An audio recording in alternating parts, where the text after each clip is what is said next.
All right, good morning, everyone, and welcome. I'm Jim Brumal, an associate professor of history at Shepherd University, as well as the director of the George Tyler Moore Center for the Study of the Civil War.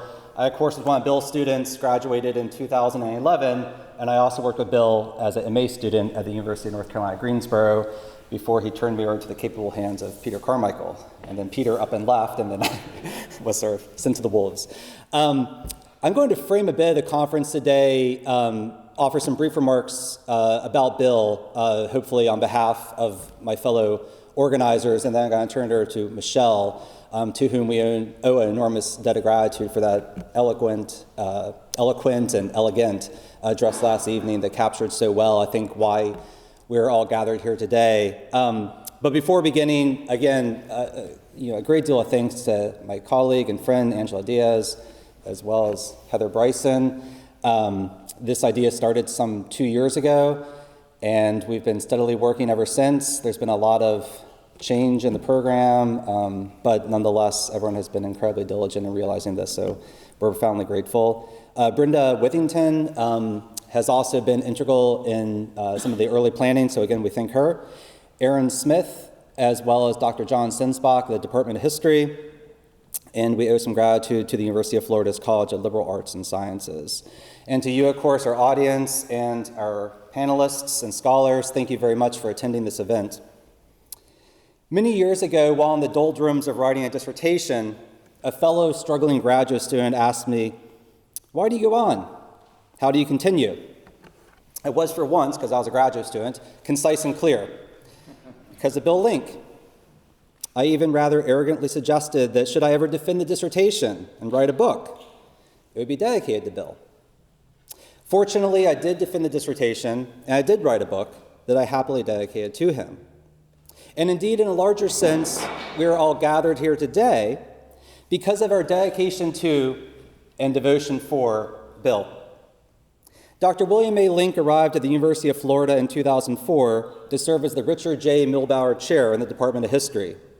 Having received his PhD from the University of Virginia in 1981, Bill spent 23 years on the faculty of the University of North Carolina at Greensboro. It was there where I first met Bill nearly 20 years ago, which is a remarkable number. He has, since that time, been an integral part of my life, as well as that of my family, which I think is true for many people here today.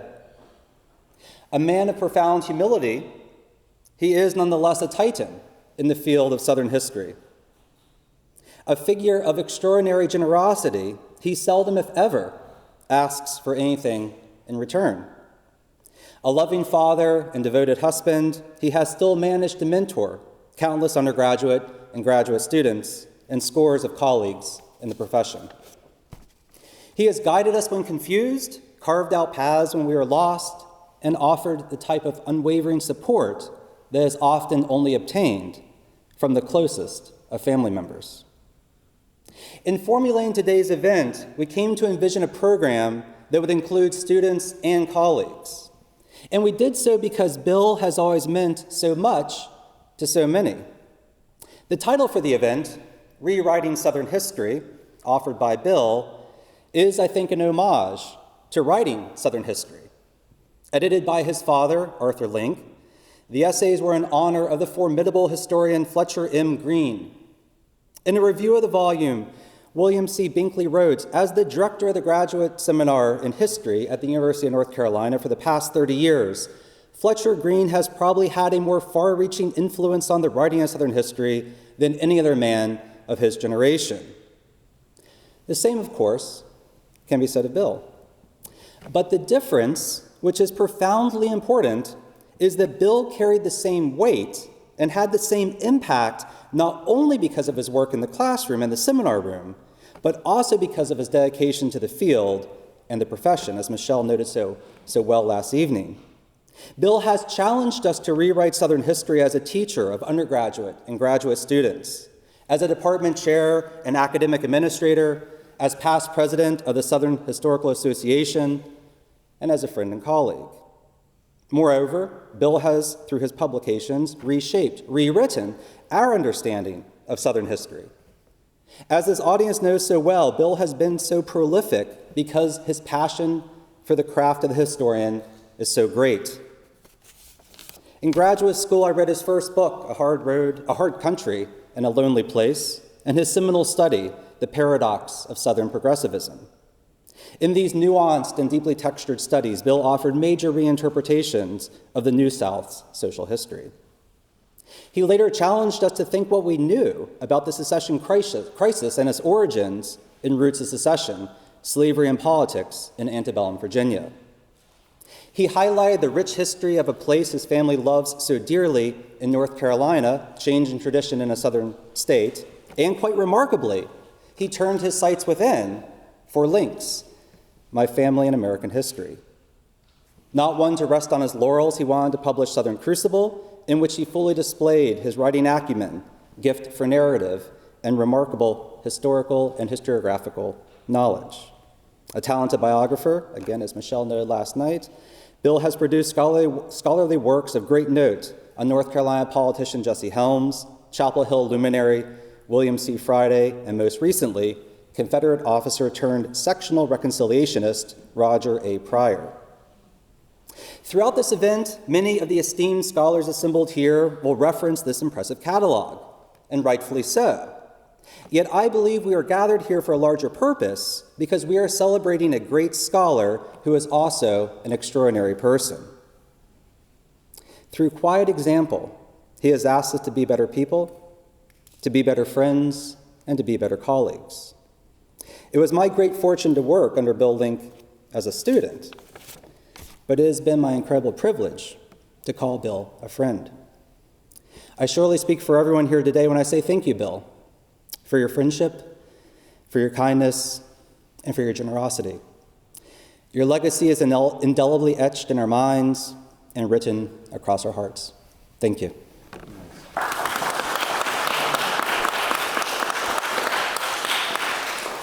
I'll now turn it over to Michele Gillespie, and with that, our panelists. Thank you. Jim, that was beautiful, and I think speaks from all our minds and hearts this morning. We have a wonderful, wonderful group of people here to talk about the state of the field. So what I'm going to do is introduce them. I'm going to introduce them in the order that they're going to be speaking in. They will speak, and then when we finish, we'll push the podium back, bring us together up front, and we'll be able to be in conversation. Sounds great? Okay, good. Well, Jim Giesen will be first. He's going to talk about Bill's work in rural Southern history. Chuck Holden will be talking about Bill as biographer. Sheehan-Dean will talk about Bill's Civil War era scholarship. Steve Lawson will look at civil rights historiography and where it's going. And then Sevan Terzian will talk about Bill as mentor and colleague. Jim Giesen arrived in Greensboro, North Carolina in 1996 to begin the MA program in history at UNCG. Now, I did not write this, okay, so be prepared. He had an academic record that was, in Steve Lawson's words, mediocre. He quickly identified Bill Link as the person he wanted to study with, and with Bill's help, emerged 2 years later as a much better student, bordering on competent. Since earning his PhD at Georgia, he's been a professor at Mississippi State University. He directs the History Department's program in agricultural, rural, and environmental history, and writes about the rural South. Chuck Holden was completing his PhD at Penn State, where Nan Woodruff served as his dissertation advisor. Chuck's path led to a visiting professorship at UNC Greensboro in 1996. His time at UNCG was critical in getting his career started, as he had the very good fortune of sharing that time and place with Steve Lawson, briefly, with Jim Giesen, with Susanna Link, and of course, with Bill. From UNCG, Chuck then went on to join the history department at St. Mary's College of Maryland, where he remains today. His books include In the Great Maelstrom, Conservatives in Post-Civil War South Carolina, and The New Southern University, Academic Freedom and Liberalism at UNC. The origins of which he credits to a conversation with Bill at, and we all know this place, Tate Street Coffee. He was also a co-author on Republican Populist, Spiro Agnew, and the Origin of Donald Trump's America.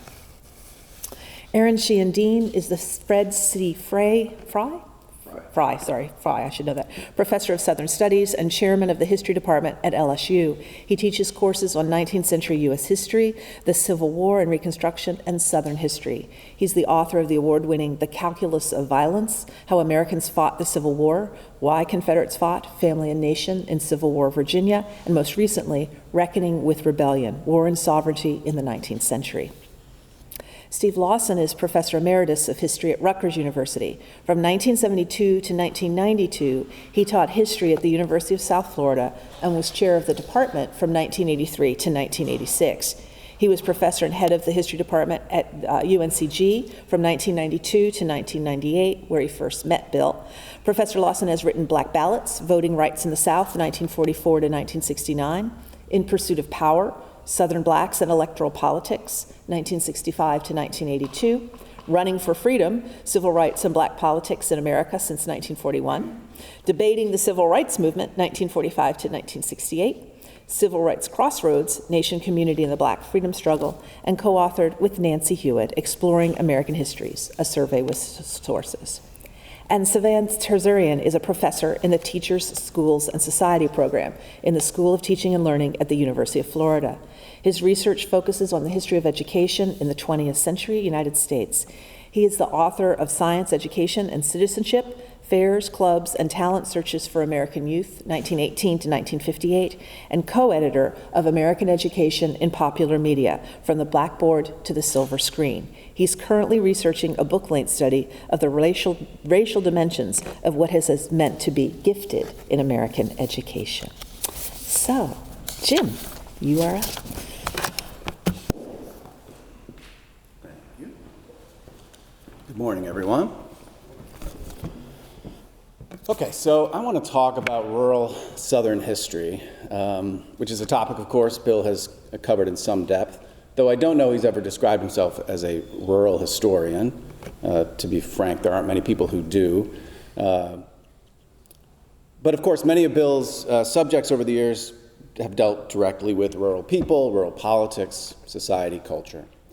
A Hard Country in a Lonely Place had the word rural right there in the subtitle, Schooling, Society, and Reform in Rural Virginia.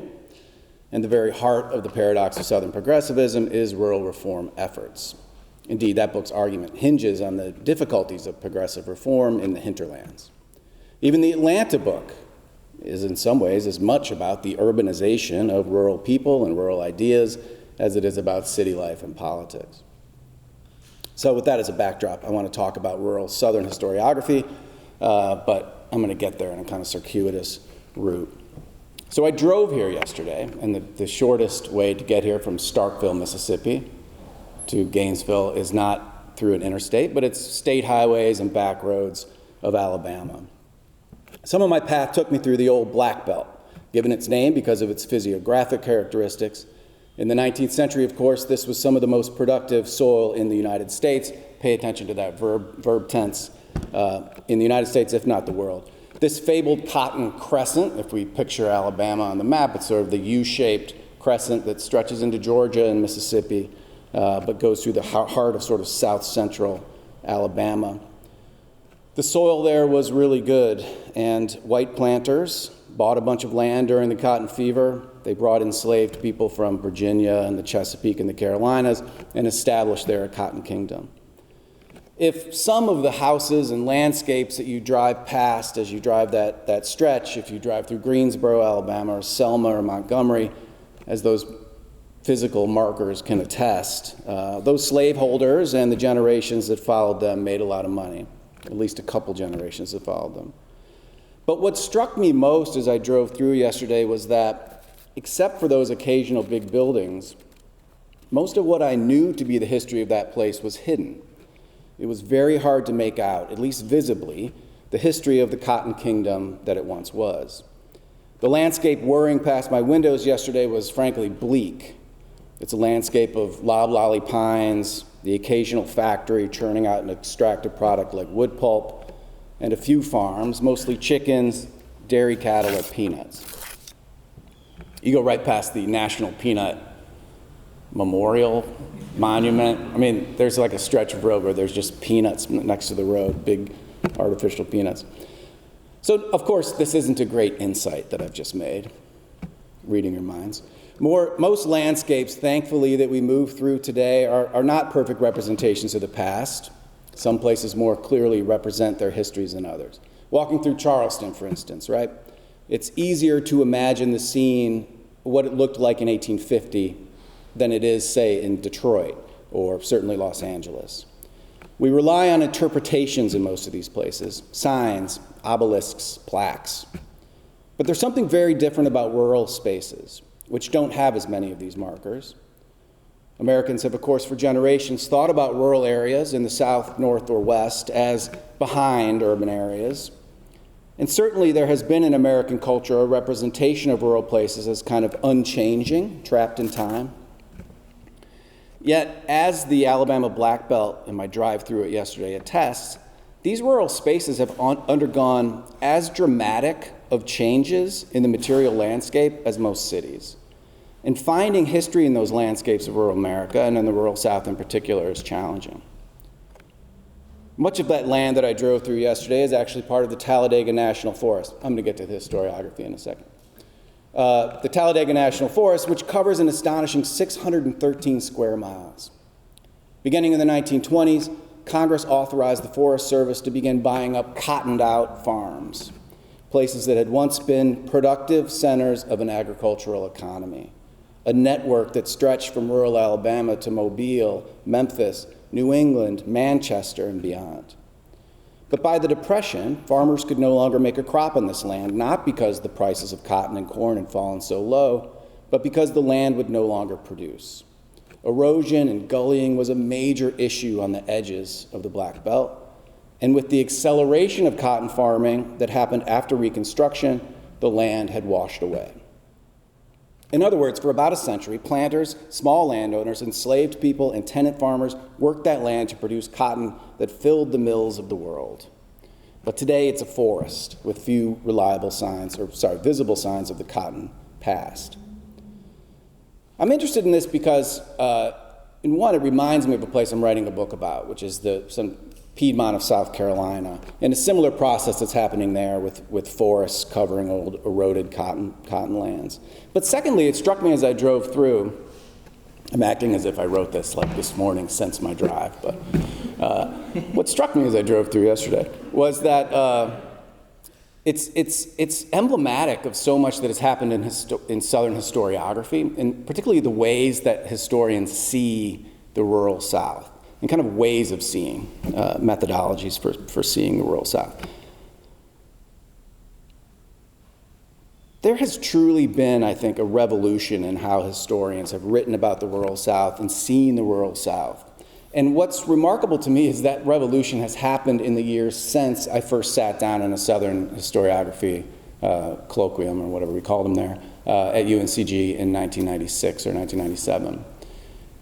That seems like it was yesterday in my biography, right? I mean, I'm only 28, but it seems like this revolution cannot have happened since I was like getting those building blocks of Southern historiography in that class that were so important to my development. And that's the first class where I started thinking about the rural South, started thinking about race in the rural South and cotton in particular, and certainly the boll weevil. So I was chewing on these ideas before this revolution. And this revolution in scholarship has happened in large part thanks to the way that scholars have started to think about not people, but nature. And I'm talking here, of course, of the rise of environmental history.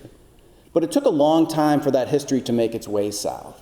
That field's founders, Bill Cronin, Carolyn Merchant, others, Don Worster, built environmental history around questions of wilderness, resource extraction, and really ecological imperialism. Questions that almost no one in the field asked of the South. Even as late as 2004, when I was finishing my own dissertation, there were very few environmental histories of Southern topics. But to say that historians hadn't quite tackled the Southern environment definitely wasn't right. I was not trained as an environmental historian. I was a Southern historian. My three advisors, like BA, MA, PhD, were John Dittmer, who wrote about the rural South and local people, Bill, and then Jim Cobb at Georgia. These were Southern historians focused on race and politics and culture. And these were the lenses through which I was trying to understand the past. So just as I was finishing my dissertation, Georgia hired Paul Sutter, who was a Don Worcester student, a trained environmental historian, and he immediately handed me a list of 100 and so environmental histories that I needed to read and immediately incorporate into my dissertation, even though I already had a completed draft. It was as if he thought that since I hadn't cited a bunch of environmental history, that I hadn't really thought about nature. In fact, at the same time that I was finishing up, another of Don Worcester's students was writing a dissertation at Kansas, a guy named Mark Hersey, who was writing about George Washington Carver. Now, Mark and I are now colleagues at Mississippi State. He's the editor of environmental history, and we're very good friends. I say that to set this up, which is, he wrote this one footnote in his dissertation that really ticked me off at the time and still sort of bothers me. I know, it's a pretty narrow lens through which to, but one footnote. So he said basically this, Southern history has largely developed apart from environmental history. But as more and more environmental historians deign to turn their gaze onto the benighted region, we will find out so much new great stuff, and we'll explain it all to these ignorant Southern scholars. I'm paraphrasing, but not too much. So there was this moment when it really seemed like Hersey and Sutter and these other environmental historians liked to think that they had discovered the South.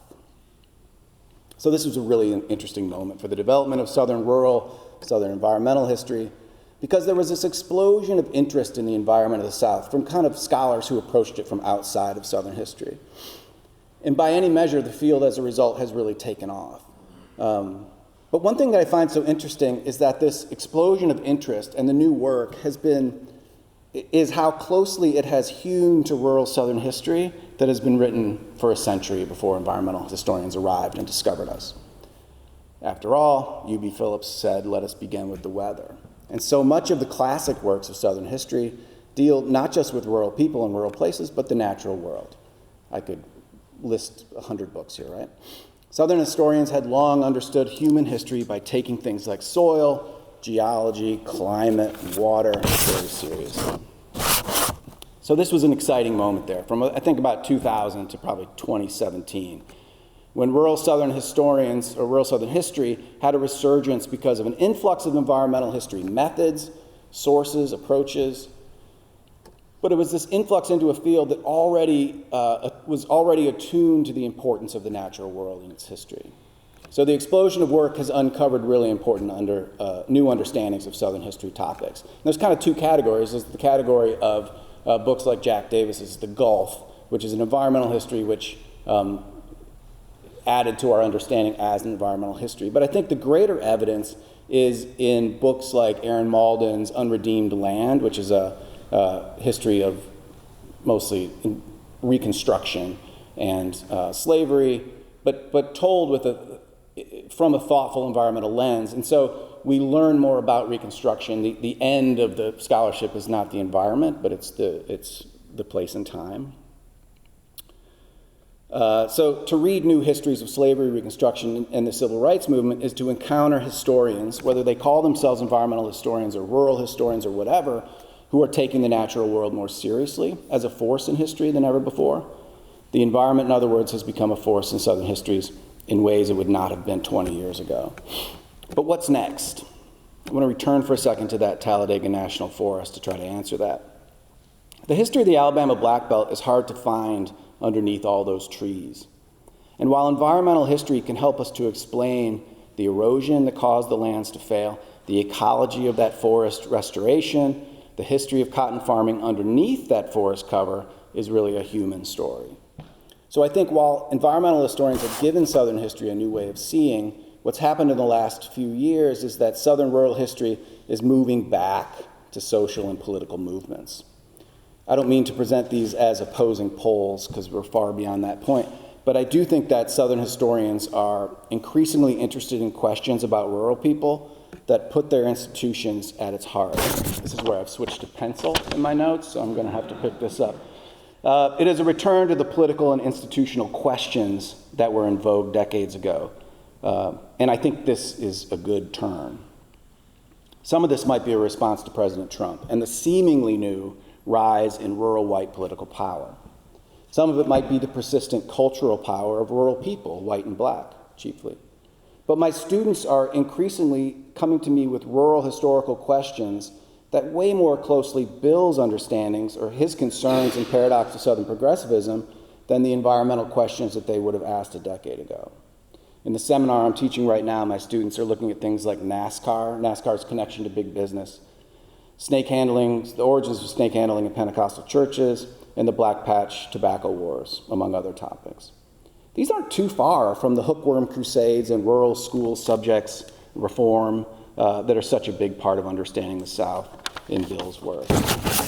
So I guess my concluding comment is that Bill's approach to rural Southern history is not only coming back again, but I think his kind of on-the-ground approach to big political and institutional issues is in some ways timeless. No matter how the lens has changed, it's the kind of scholarship that we're always going to rely on. Thank you.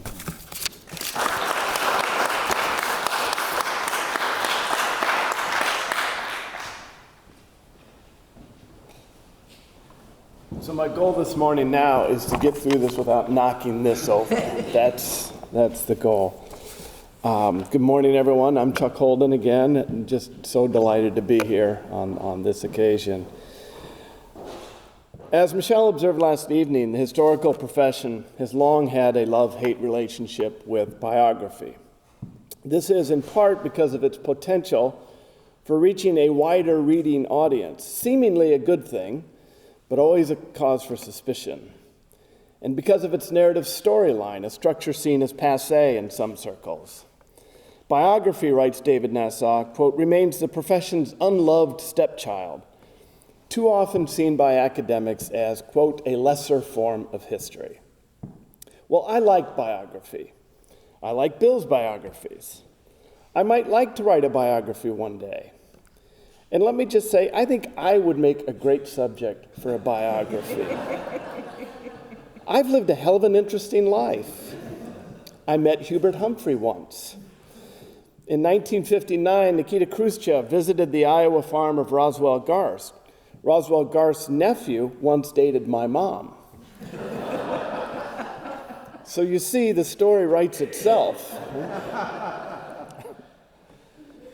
When the idea came to mind of studying Bill as a biographer, my first thoughts that I shared with Michele and the panel were to analyze his work on Frank Graham, Bill Friday, and Jesse Helms. As Bill notes, the long careers of these three figures, even with or especially because of their differences, quote, came to define the rapid economic, cultural, and political history of North Carolina, as well as of the modern South. But then I thought to myself, this is such a happy occasion. Why drag Jesse into this? So Frank Graham and Bill Friday it is. The pairing of Graham and Friday also makes sense in that as president of the UNC system for decades, Bill writes, they had greater and more sustained impact on North Carolinians than any elective office. These decades, the 1930s through the 1980s, saw UNC's transformation into a world-class research university that historically has taken its mission of public service seriously. The mission depended on the expertise and academic freedom of its faculty. The track record of Graham and Friday on this front is impressive, especially for their time. Defending public education, defending expertise, defending academic freedom, all of these, it turns out, serves the university and a state very well. Graham and Friday wielded considerable influence beyond North Carolina. Graham was described by civil rights leader Benjamin Mays as the best there is in the South and in the nation, past, present, and future.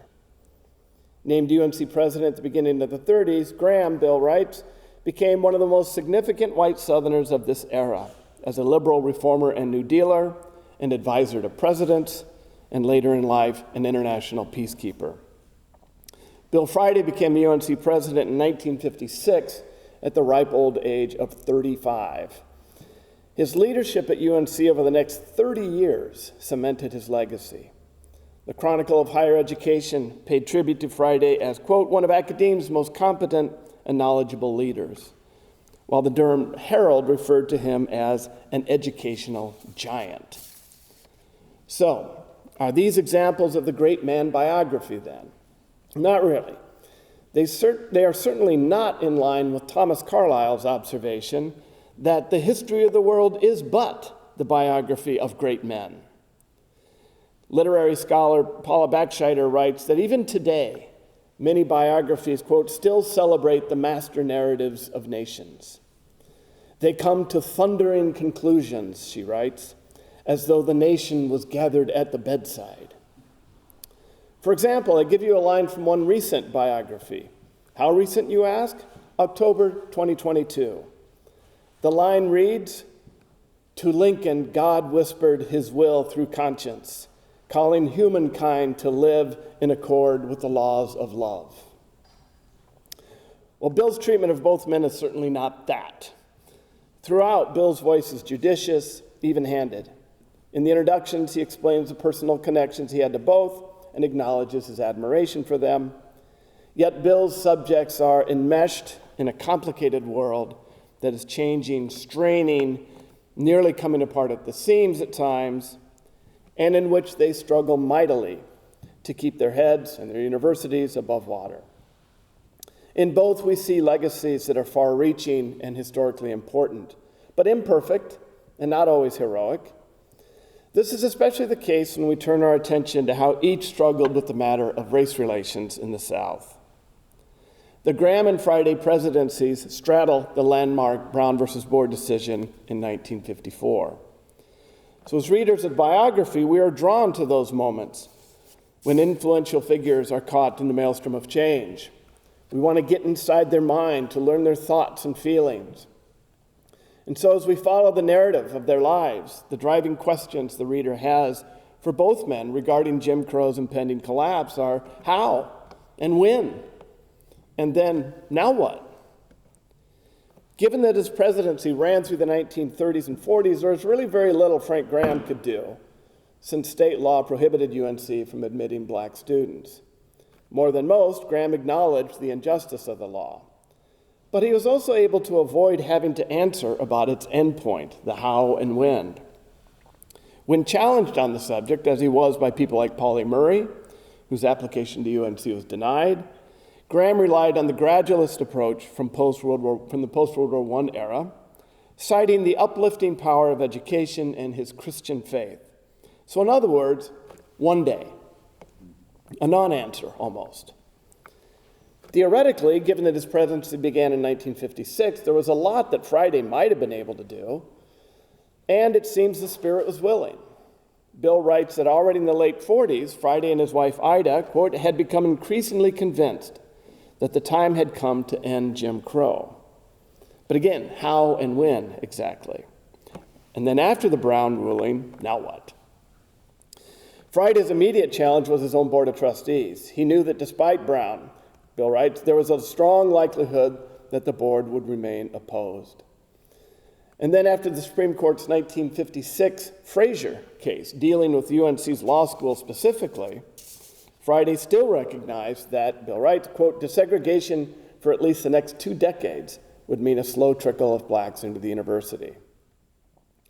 Read through our eyes today, both Graham and Friday can leave the reader wanting more when it comes to their innermost thoughts on the subject. Both were fundamentally decent men, dedicated to fairness. They spent so much of their professional lives enhancing the university's ability to lift up.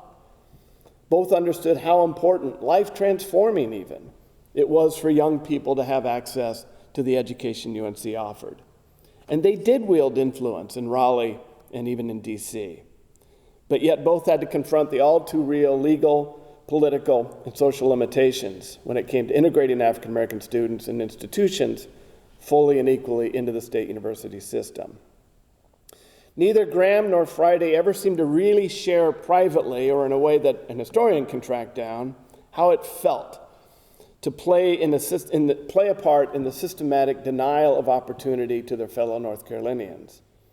Nor do we get a clear picture of how these two white Southern men, born in an era of Jim Crow's seeming permanency, how they now felt living in a South where by the mid-60s, black people had the same rights, theoretically, and equal access to institutions and lunch counters and bus terminals and sidewalks In short, on this key issue, and for so much of Southern history it is still the issue, the reader does not get to know the inner Frank Graham or Bill Friday.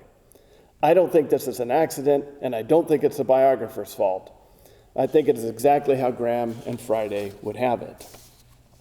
The challenge for Bill on this point was that despite their public personas of being men of the people, big-hearted, seemingly everyone's friend, both Graham and Friday kept their thoughts to themselves, especially on this issue, it seems.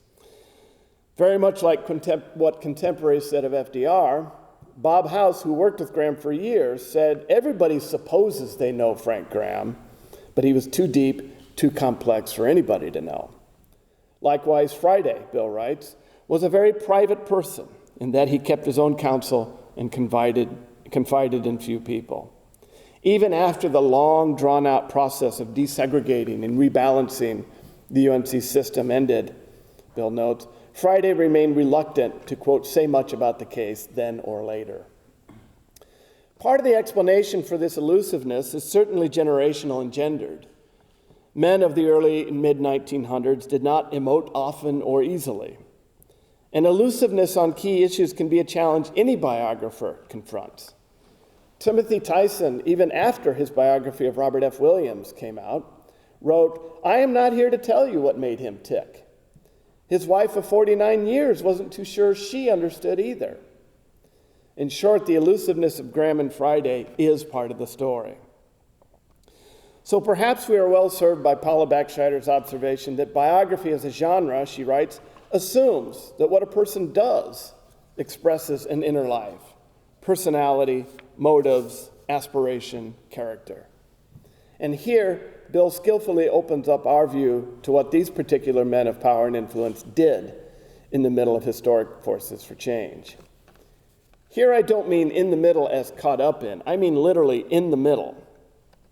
Much of the attention paid to 20th century Southern history is still focused on either those pushing for big structural change, the activists, SCLC, SNCC, CORE, versus those who continued to defend the many, many systems of discrimination that advantaged white people. The Klan, the White Citizens Council, and finally, by the end of the 20th century, the Republican Party.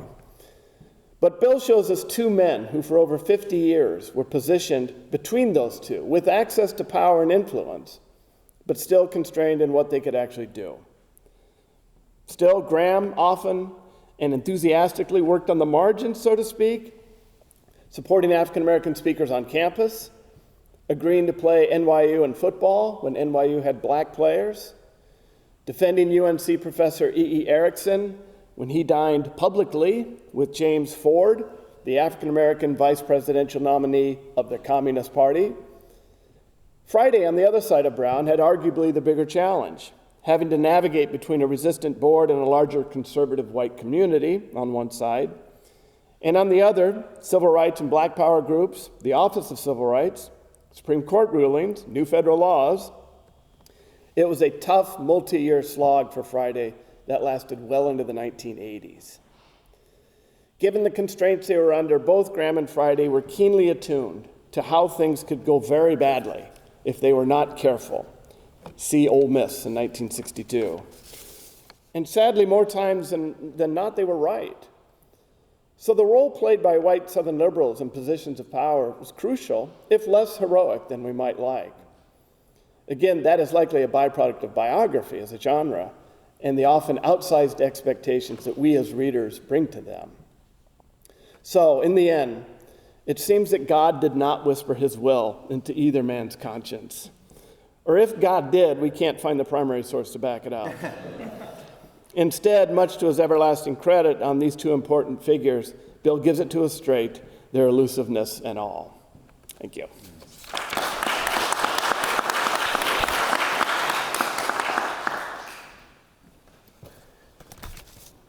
Good morning. It is a real pleasure to be here. I want to start by saying how awesome it is to have a provost who's got a discipline and knows it. If you're interested in a job further south, I know someplace that could use you, Michele, because I'm not convinced our provost could do this. I'm charged with talking about the writing that Bill has done on the Civil War and Reconstruction. And I am going to take up the ugly book. It's a smaller one on Richard Pryor, The Ugly Topic. It was fine, I think, Chuck, to leave Jesse Helms out of today's conversation. And so I'll say a couple of things and then kind of talk about how I see each of them in the context of the field and where things were and where things are.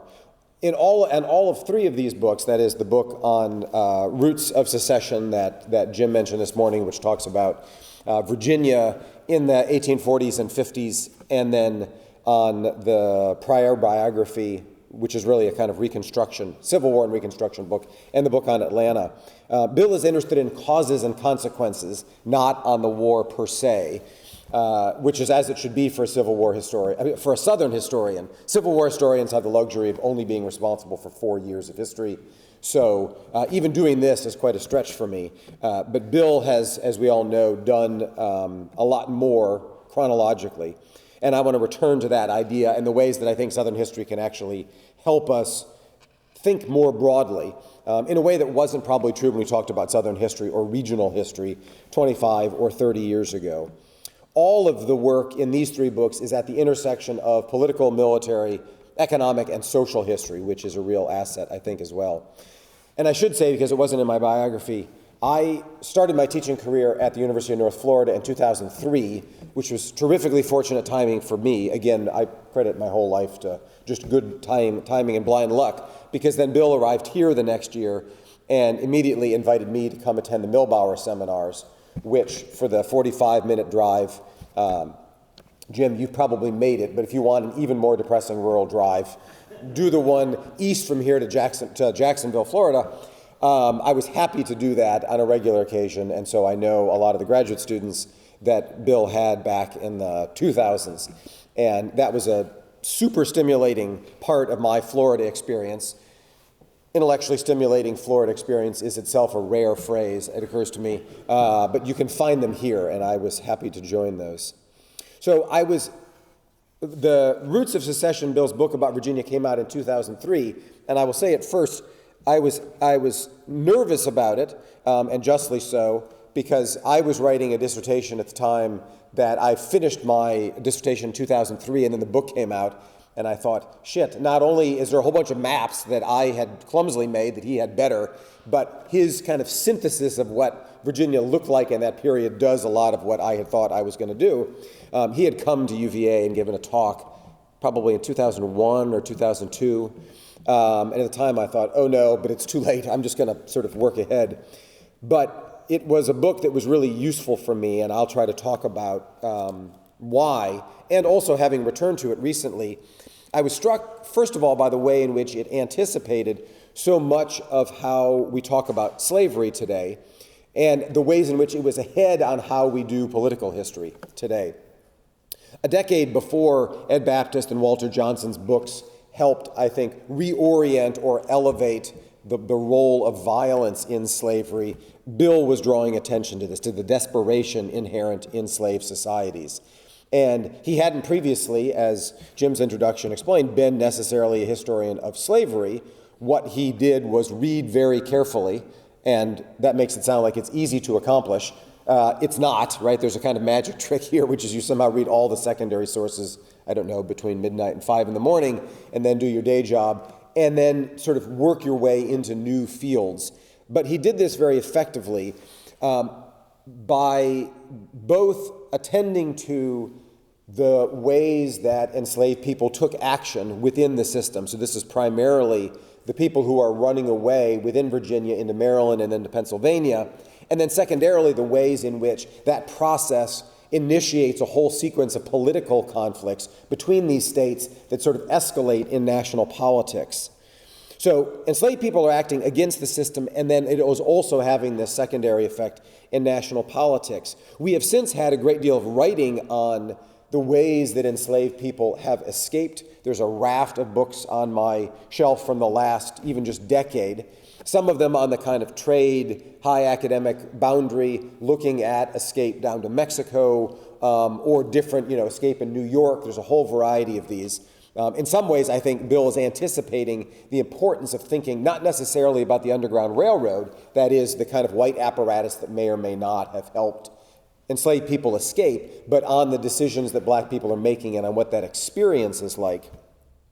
And then, as I say, also on the profound ramifications for the national political order. And this, not to make too pointed a comment, is not Mike Holt's political history. So I had been a student of Mike Holt briefly at UVA before I switched to the Civil War. Bill spent more years, I think, in purgatory there.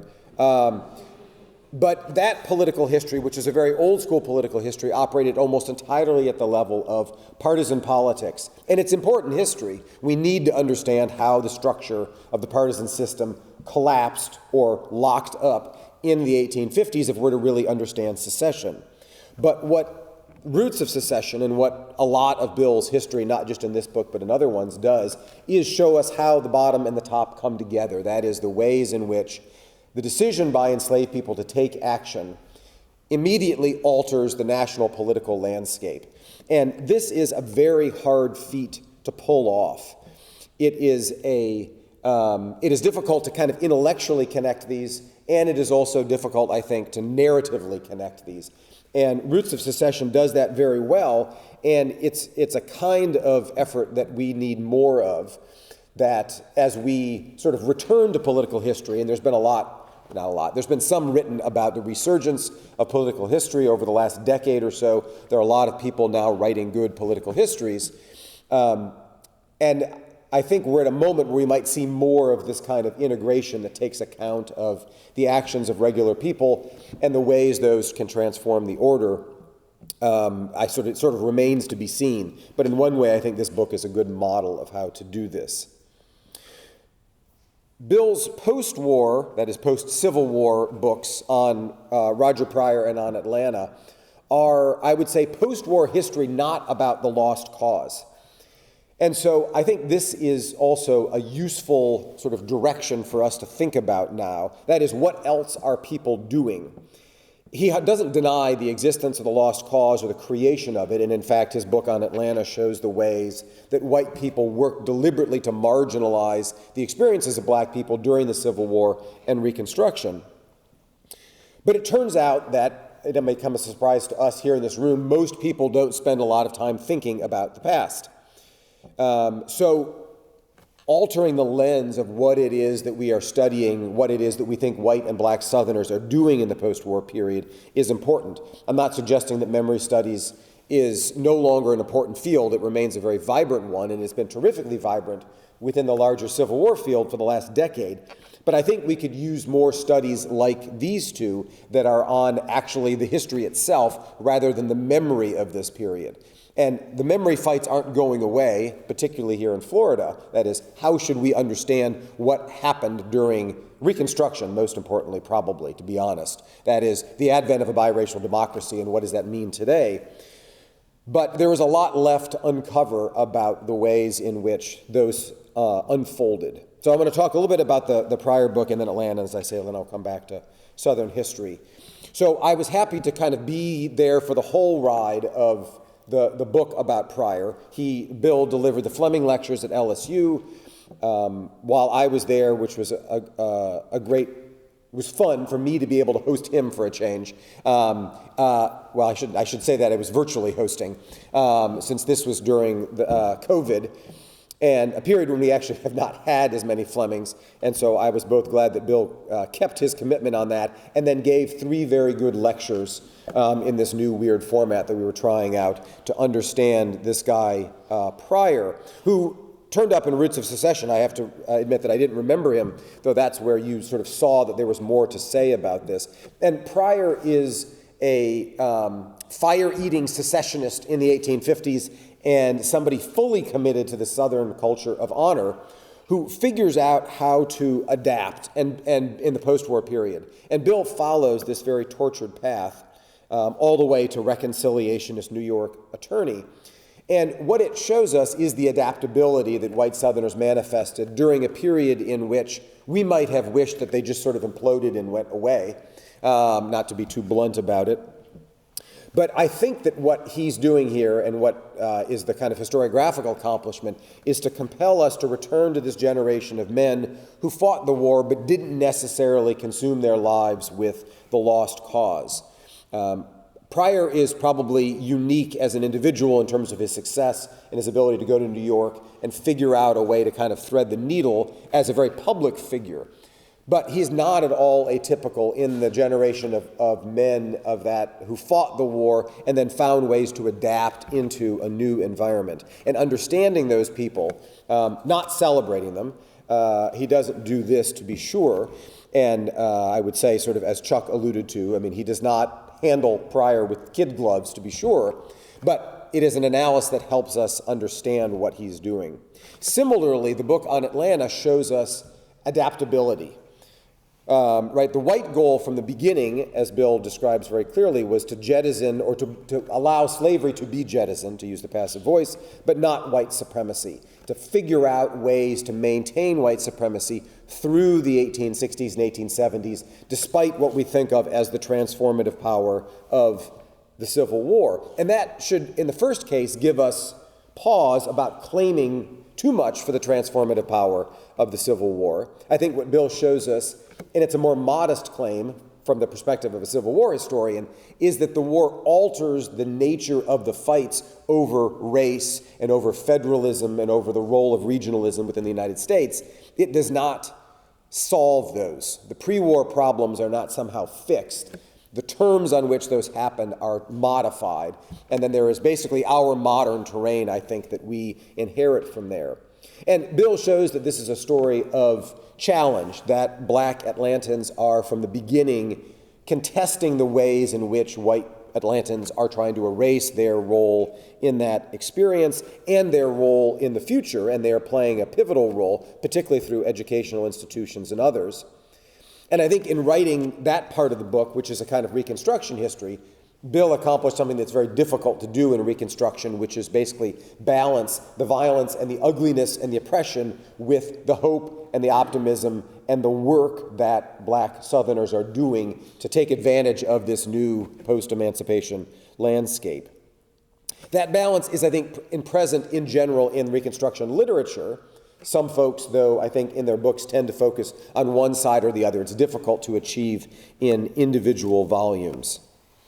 So it occurred to me when we were talking last night that in thinking about Southern history, we did a search for a Southern historian. I teach at LSU in 2020, and my colleague Gaines Foster, an old friend of Bill's who just also retired after 40 years of teaching, Gaines drew to my attention that it was the only listing in Southern history in 2020, the only job that was sort of specified as Southern history. And he raised that to me as a kind of, I'm glad we're doing this, but what does that augur for the field as a whole? And so it occurred to me that I think this is a good opportunity as one generation of people who have been central to the field of Southern history retire, for us who are still in it and are committed to it, to think about it.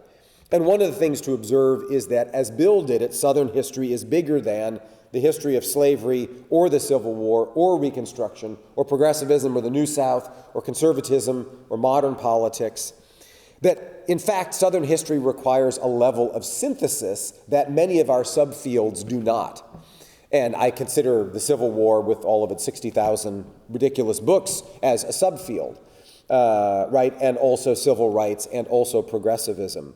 And I think there was a period, particularly, and I'm thinking here of Ed Ayers' essay in All Over the Map on regional history, which was the late 90s maybe, in which he sort of expressed some ambivalence about Southern history as regional history. There was a conference at UVA, and the New England historian arrived there and was sort of ready to give a kind of New England regional history, and Ed's essay was like, well, we don't need to do regional history anymore. And there was this kind of fraught moment of, what, we just got here, and now you're telling me it doesn't exist. And I think Ed was saying that at the time. Another Southern historian whose sort of career as an active writer has shifted into a different gear here. I don't know that Ed actually has a different gear, but because like Bill, sort of, stuff just kind of gets sort of magically sprouts out. we needed to do more and bigger work as Southerners to connect the story of the South to the United States, because many of these are key national questions, questions of war and slavery and emancipation and race and politics. But it turns out, sort of reflecting about the way that Bill has done this, and the way that many other people in the room here has done it, is that Southern history actually gives us that opportunity to think more creatively, particularly from a topical or from an analytical perspective, of doing both political and economic and cultural history all together, but also about trying to craft stories that span larger stretches of time and that knit together some of these big transformative moments. And maybe we only do it over the course of a career. Not everybody writes textbooks like Bill has, or regional history books where you really have to have 400 years in view. But I like to think that Southern history has something to offer the larger field in terms of that ability to, and that kind of necessity of synthesizing. And Bill has certainly done that. So let me stop there, and thank you all.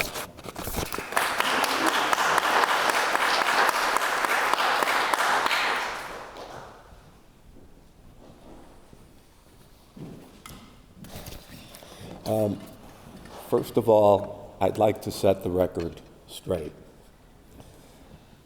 Jim Giesen was described as someone I believe I called mediocre.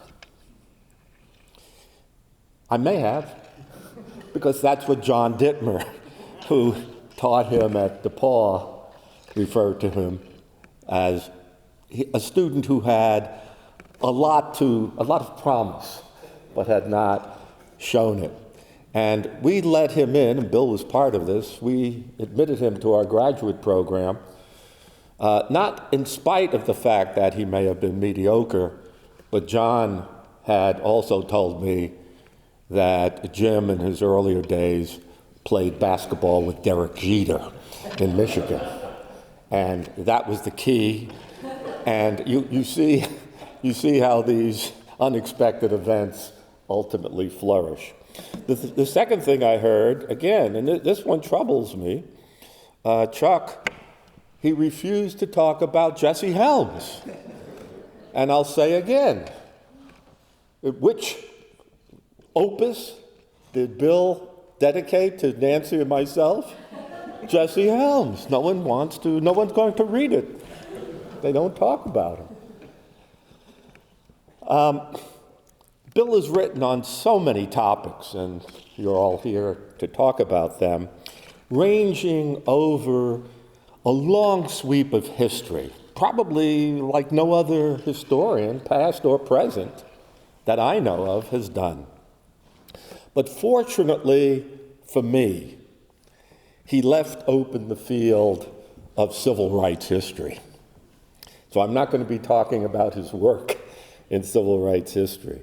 He didn't change the interpretation of the field, but in his work, since it's been referred to already by some of you, he paralleled through the Helms and the Graham and Friday book, he paralleled the field in its best way, bringing together, as we referred to, and in his biographies, the top and the bottom, which I may talk about later. Bill Link doesn't write directly about the civil rights movement, yet his works on the 20th century South provide the important context within which the movement, both the civil rights movement and what I would call the Black freedom struggle, operated. Now, when Bill asked me to be here, he said, talk about civil rights. So I intended to talk about the civil rights movement. And if I did talk about the civil rights movement, I would have bullet pointed some of the following. The movement, since I started studying it in 1968, when the movement had barely concluded, the civil rights movement has become, and study of the civil rights movement has become deeper and wider. Deeper in that it has been decentered away from national leaders, particularly Martin Luther King. And its focus on the deep level has become not national leaders, but grassroots, as John Dittmer would call them, local people. And in focusing on that, what has changed enormously and kind of concurrently has been the womanization or feminization of civil rights history. Where it was hard to find women's role in the movement back in writing in the 60s, 70s. Now the key to understanding the civil rights movement are grassroots women, most of whose names are not in the textbooks, but some of which are Fannie Lou Hamer, of course, Victoria Gray, many of the Mississippi women.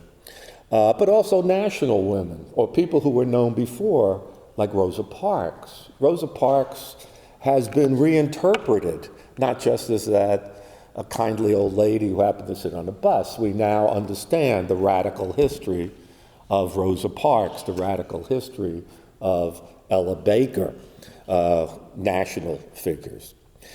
I was listening about Southern history as regional history, but the converse of that is taking place in civil rights studies.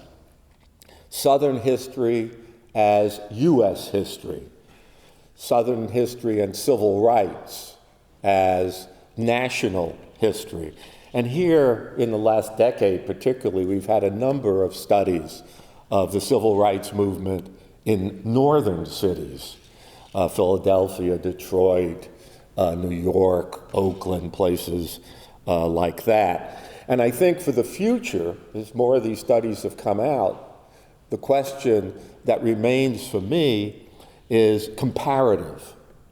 I think it's time that we have people looking at comparative histories of what the movement looked like in the 50s and 60s in the North as opposed to the South.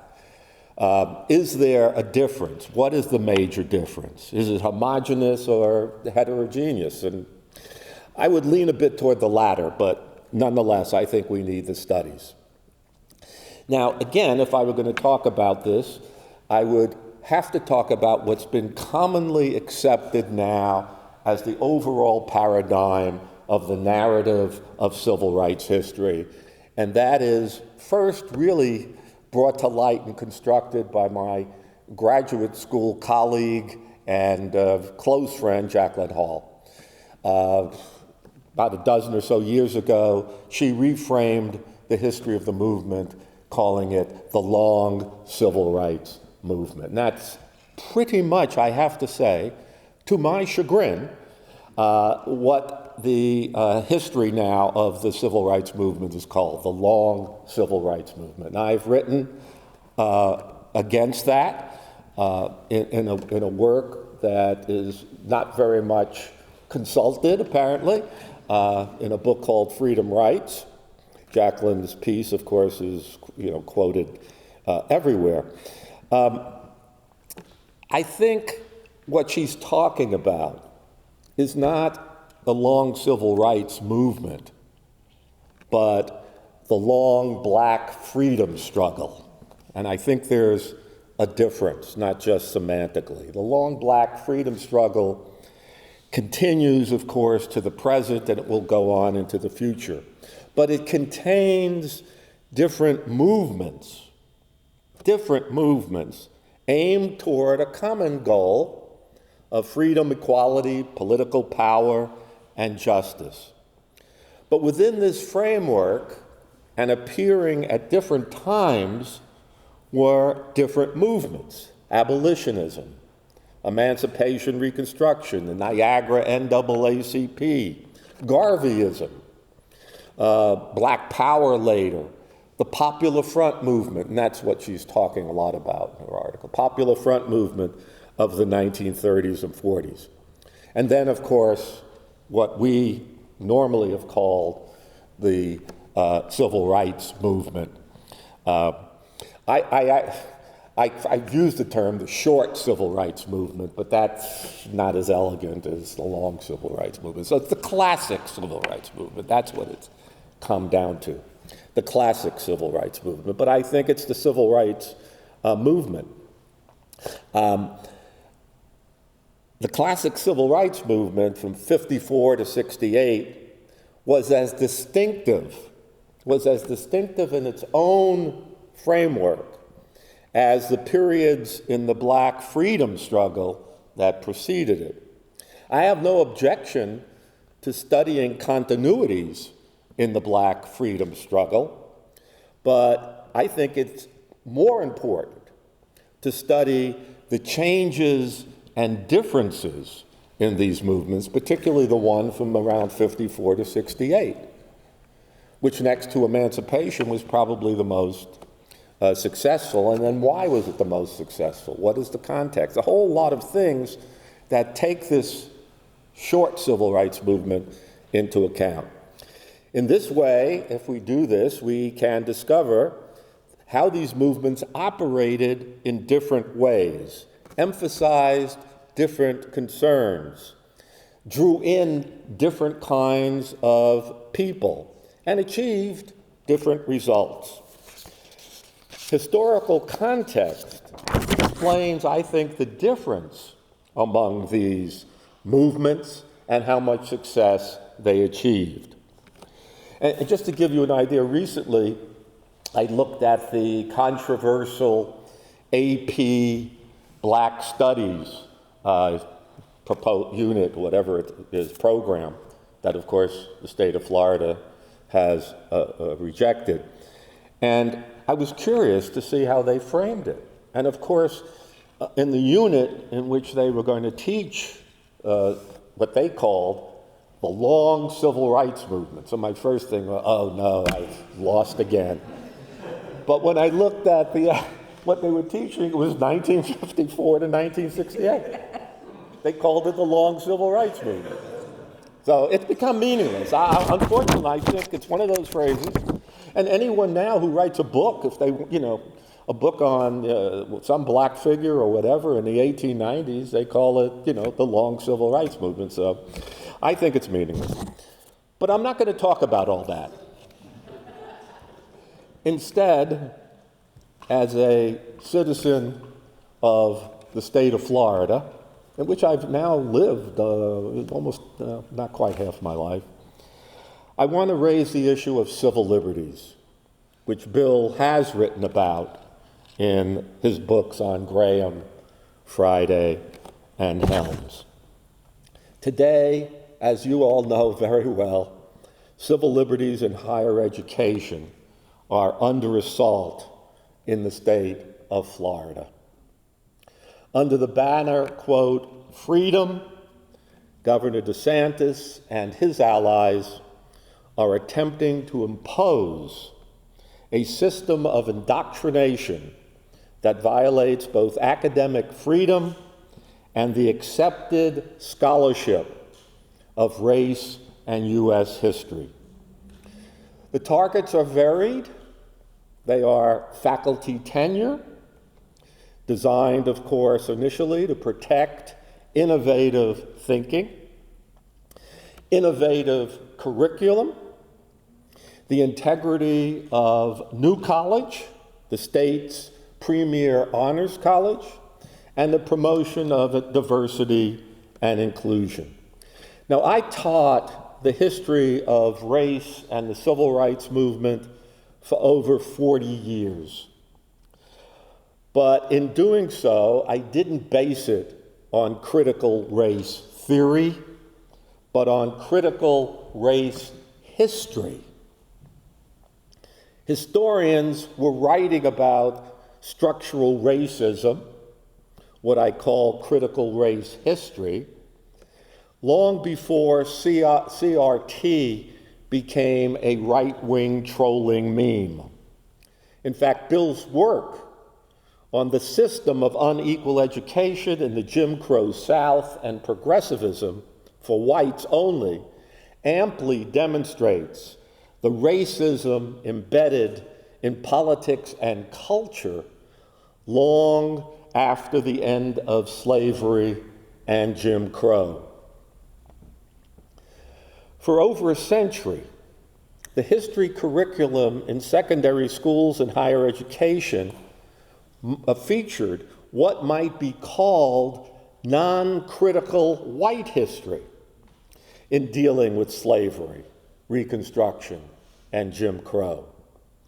DeSantis and his predecessors have and had no problem with this kind of history, which was based on the theory of white supremacy. Indeed, it appears that DeSantis wants to return to this kind of history, because historians have eviscerated this history.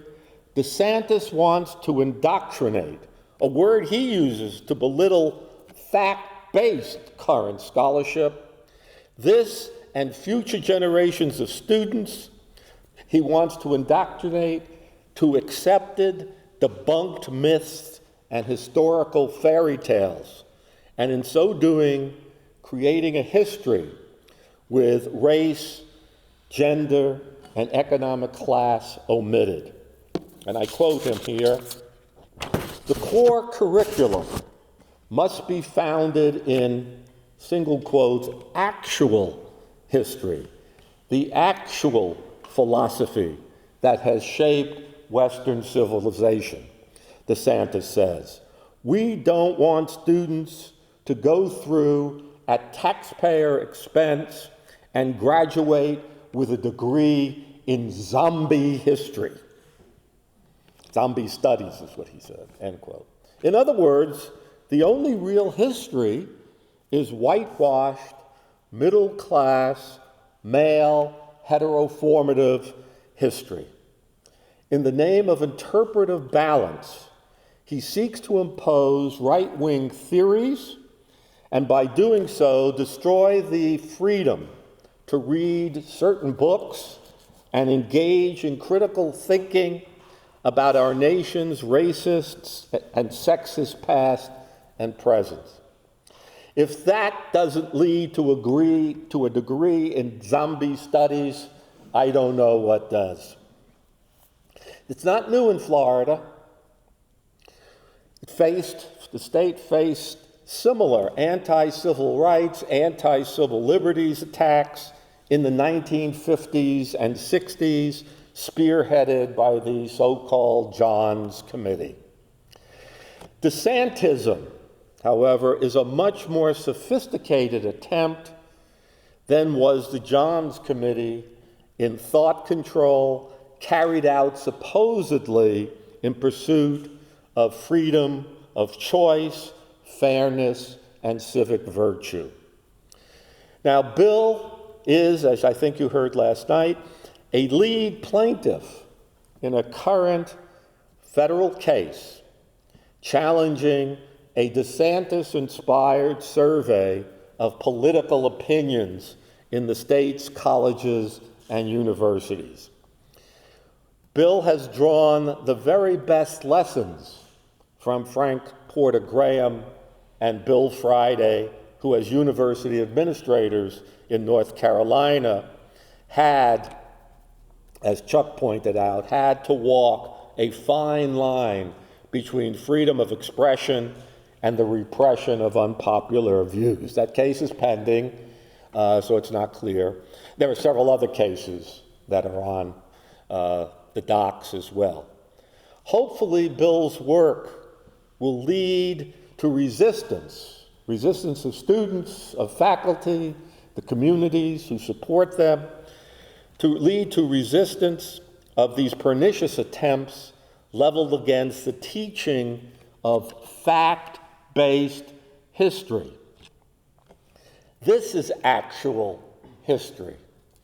Also, we trust that Bill's abundant scholarly output will inspire future generations, as it has present generations here at the University of Florida, to inspire future generations to study those moments in history when university faculty and students stood up to government tyranny to curb academic freedom. Thank you.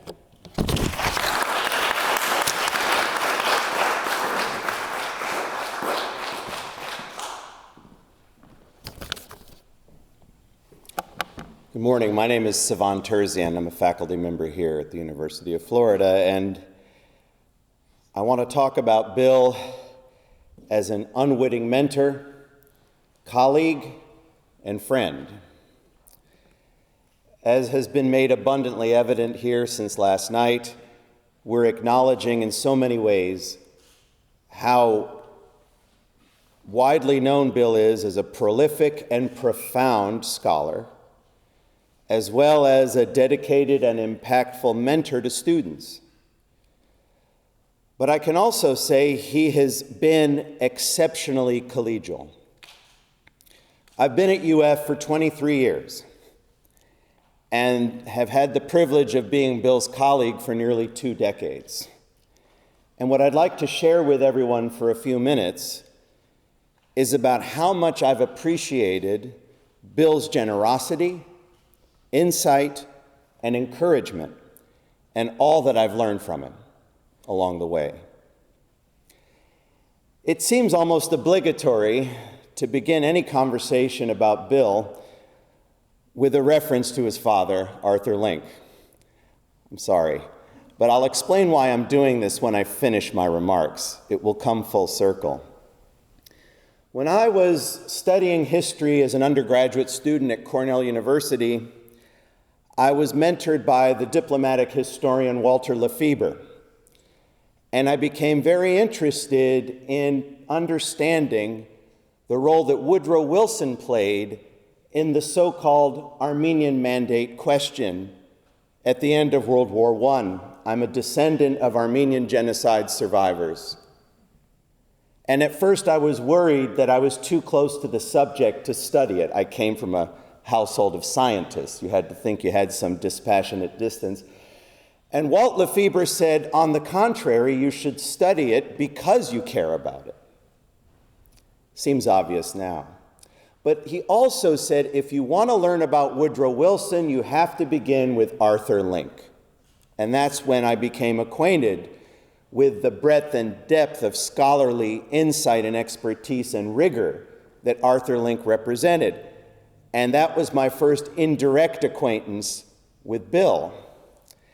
It led to my honors thesis that I eventually published about how Senator Henry Cabot Lodge tortured Woodrow Wilson over the Armenian Mandate question as isolationism became the mantra of American foreign policy in the 1920s.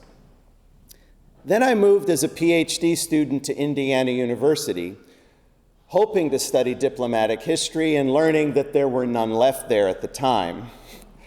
How naive, but I guess this was before there were websites to really tell you these things. Peterson's Guide was all I had, and it was old. And it was during that time, after earning my master's degree there in American history and becoming acquainted with the wonders of social history, that I recognized there was a discipline called history of education. There was a cross-listed course on the history of American education between the history department and foundations of education in the College of Ed. And it was there and then that I had direct acquaintance with someone who I consider one of the most important historians of American education, Bill Link. Even if Bill doesn't self-identify as such, he very much is. A Hard Country in a Lonely Place is about education and schools. The Paradox of Southern Progressivism takes up the profound question of public education. Equally important, the leading journal of our field was and is the History of Education Quarterly. It's a great journal. Bill was on the editorial board for over a decade, maybe? Yeah. I mean, a very powerful and influential voice for someone who doesn't self-identify as a historian of education. Bill's books were very much central in the scholarly literature in the history of American education. They were introduced to me by my mentors at Indiana, Bill Reese and Ed McClellan. And as I transitioned somewhat naively into my dissertation, I thought I wanted to try to understand how and why common schools emerged in antebellum Appalachia. And I had the sneaking suspicion that the so-called native Protestant ideology that Karl Kassel so eloquently talked about in Pillars of the Republic did not necessarily motivate the proliferation of public schools in Western Virginia and Western Carolina. I had a thesis before I had evidence. I said I was naive. So I wanted to figure out what I could find, and I sent an email to Bill Link, who was at University of North Carolina at Greensboro, asking, if I want to research this, what should I do? I got a response in the same day. Does that sound familiar to anybody? And his response was instructive, kind, collegial, and encouraging, quite the opposite of a response I had received from an archivist who chastised me for mispronouncing Appalachia.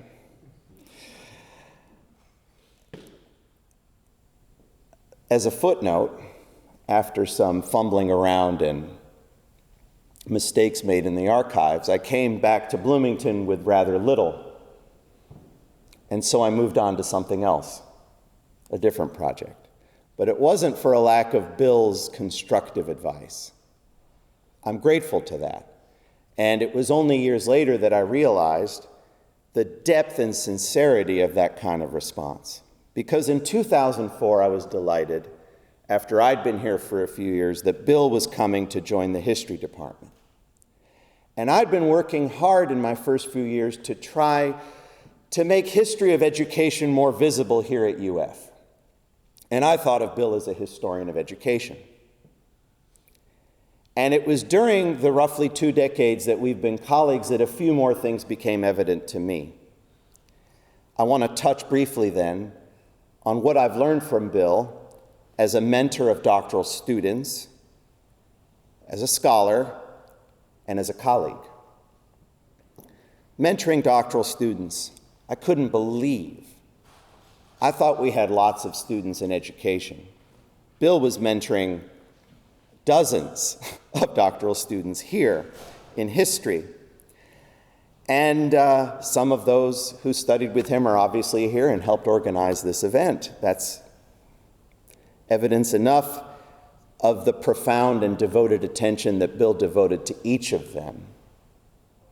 And what I learned from Bill there in watching and talking, listening to how he interacted with students, was that you could be demanding, rigorous, and encouraging without resorting to intimidation. And I also watched how Bill led seminars, whether it was Milbauer or his own classes. And I'm comfortable speaking, but when I'm in seminars teaching, I sometimes speak too much. And one of the things I learned from Bill was the importance of silence as a teacher. Probing questions, allowing for the silence to last so that people can process, take risks in responding, and engage in conversation with each other instead of just through him. That was a really important thing I learned from Bill. And then Bill was so generous in inviting me to collaborate in serving on doctoral committees. Some of you are here too. I got to know you. I got to know your work. And it helped me feel like a legitimate member of the history department. I've been an affiliate member of history ever since I've been here, but it's always seemed at a distance. And Bill welcomed me in ways that demonstrated that he and their students valued my perspective as a historian. And in return, Bill was very generous in serving on the doctoral committees of my students, those who were studying history of education. Incredibly invaluable in contributing to this, and some of them pass on their congratulations to you when they heard I was part of this group this morning. Second, as a scholar, and this has been talked about so much, I'm only going to mention a couple of things. First of all, the scholarly standard, the breadth and depth of documentation and research, and then how Bill's writing doesn't bombard you with that. It's an elegant narrative that is a distillation, but a vivid distillation of the breadth and depths of sources that he has surveyed. That's a remarkable skill, because isn't the temptation to tell everybody everything that we found? And Bill resists that temptation for the sake of clarity, accessibility, and narrative. And I've tried to emulate that in my own writing. That's been encouraged in me from Walt Lefebvre onward, but Bill is a great model of that. And when I was struggling with the final organization of my first book on the history of science fairs, clubs, and talent searches for American kids, I was wrestling with the question of, should I combine chapters 5 and 6? Because aren't they really talking about the same thing? But if I do, isn't going to make that chapter way too bulky? And I remember calling Bill from my office and asking him this, and we talked openly about it, and I said, thanks, I think I know what I'm going to do. And I remember his last words. He goes, be sure you sleep on it first before you decide what you're going to do. And then Bill included me for my opinion on what he was writing, and most recently, his biography on Frank Porter Graham. And I had the privilege of reading that in manuscript form and tried to offer him the same kind of feedback that he had offered me about my book manuscript as I was developing it. Avoid gratuitous suggestions, provide holistic evaluation, and offer suggestions that are going to deepen the context. And I tried to do that in return, and it's a result of Bill's own example. Then finally, Bill as a colleague. I guess everything I've been talking about is about Bill as a colleague, but I'm learning so much from him along the way.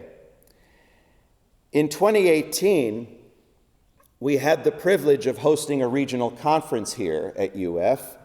The Southern History of Education Society Conference was here.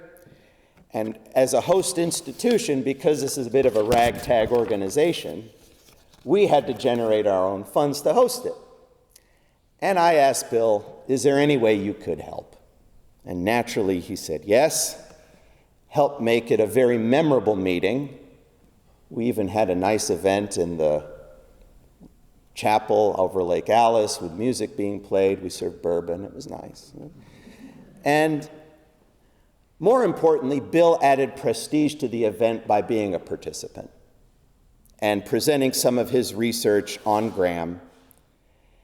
And in addition to all of those things, I've also, because I think of Bill as a historian of education more than anything else, I've hijacked him more than once to attend and participate in the History of Education Society National Conference when it doesn't conflict with the Southern, because they sometimes do in the fall. Finally, I'm both proud and grateful to be able to call Bill my friend.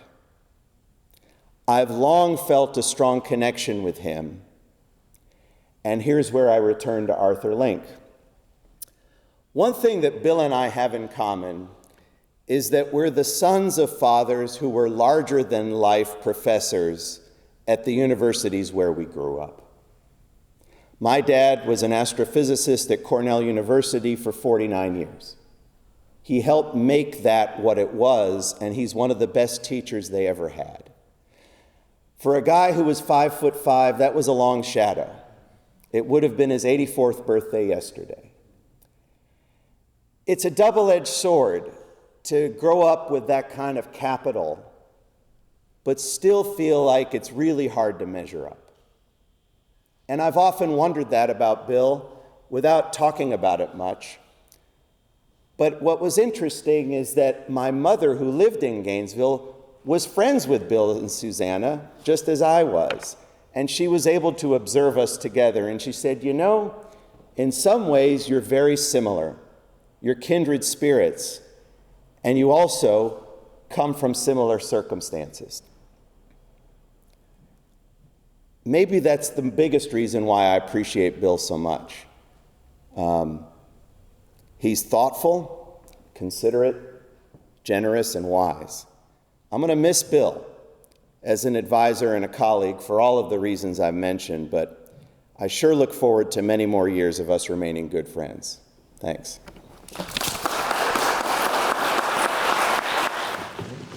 What a remarkable hour and 40 minutes. Absolutely remarkable. The richness, the breadth, the opportunities you present about Southern history and its future place, all framed by Bill's extraordinary contributions as a scholar, as a mentor, as a colleague, and as a friend. I think it's important, because I didn't do this, I want to thank Jim and thank Angie and thank Heather, because you put this together. You created this arrangement of remarkable scholars to make this happen. And then I want to thank our scholars themselves, because the thoughtfulness and the intentionality and the care with which you reflected about Bill's scholarship, and you framed out the ways Southern history has an extraordinary future, I think, for the next generations, is really powerful. So with that, and in fact, as someone who bears, I was thinking about this, Aaron, LSU, the only position that was open for a Southern historian, I bear an endowed chair in Southern history. In some ways I've thought about, is that a dying breed to have that moniker? And I think what we just heard today is that Southern history is so critical, so alive and well, and that there is this critical future for understanding U.S. history, where we've been and where we're going. And I think the importance of doing work that is top and bottom that Bill has led us to think about and frame. So I'm going to stop talking. I'm going to ask all of you for some questions, and then we can hear some more reflections from our panelists themselves. Questions, thoughts, reflections yourself.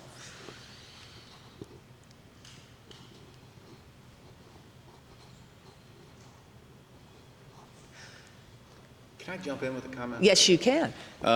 This was brought up yesterday when we were talking about the state of Southern universities and the state of history, and it's been brought up again and again. You know, it's such an interesting moment, because I was thinking about Mississippi State. I should put the microphone down now. But, you know, Mississippi has this history of rabid conservatism, to say the least. And well, we have this university president right now who has all the bona fides of a conservative Republican. But he has, for years now, he's been in office about 10 years, he's 52 years old. He has been able to protect the university from the state legislature and from the governor in ways that are really have been amazing. And so I've been thinking about Friday, and I've been thinking about Frank Porter Graham, and the ways that throughout history, this is why Ben Sasse is so interesting, right? So it's going to be so interesting, as someone who doesn't live here, to watch this happen. Because